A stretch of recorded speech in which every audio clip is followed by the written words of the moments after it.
going to list that. Today we're talking about identities. Who likes superheroes? Like superheroes?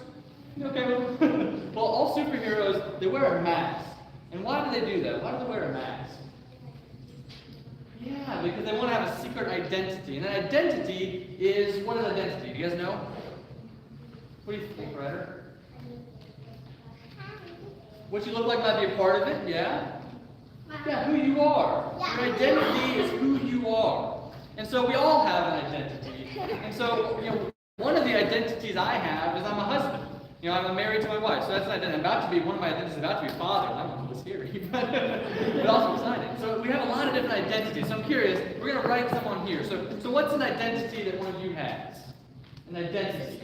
So sister, that's an identity. You're a sister. We're going to put this one right here. That's a part of who you are.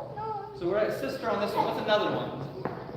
Brother, you can write brother over here too. So another identity someone might have is brother. Child of God, that's a perfect one. So we're a child of God over here. That's definitely an identity that we all share. Child of God.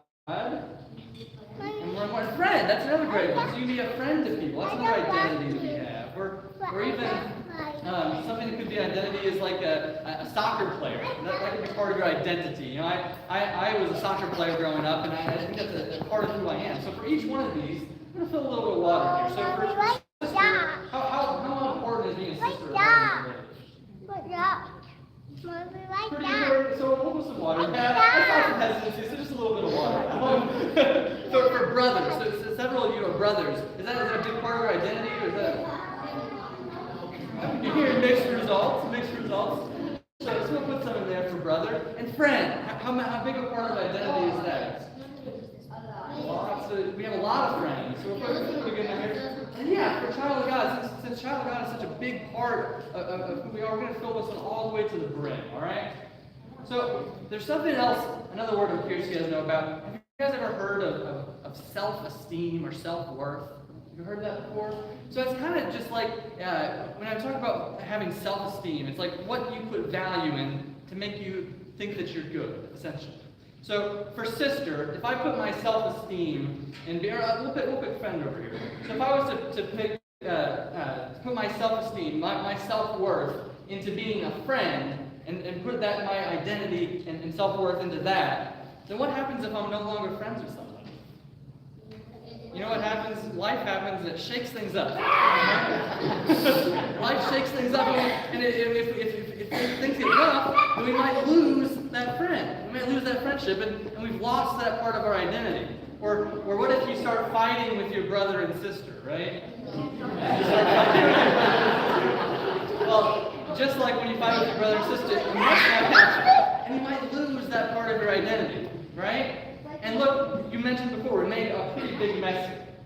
So what happens with a child that's really full one? What happens with child of God? Well, I'll tell you what. The child of God, what's this say? God's love. So God's love protects us. God's love will always be there. So we are children of God, yes. And no matter what happens in life, no matter what shakes us up, no matter what bad things happen or what life can throw at us, see, there's other identities we might lose. We might lose these other identities for sure. We're going to put these over here so we don't make too much of a mess. We made a big mess. But this one, you can shake this one all you wanted, Whitaker, and you would never lose any of your identity in God and being a child of God. So Whitaker, we're going to hold on to all this. I'll clean up later. We made a big mess. I'll clean up later. Promise. But God's love makes sure that we are always children of God. No matter what we do, no matter what life throws at us, we are always children of God. So, will you guys bow your heads? Whitaker, come back. Do you want to bow your head and pray with me? Come back and pray with us. Bow your heads. God, we thank you so much that we are your children. God, you love us so much that no matter what happens in life, we will always be your children. That means that you'll always love us. You'll always protect us. You'll always care for us. So God, we thank you so much for that. Never let us forget it. In your name we pray. Amen. Thanks for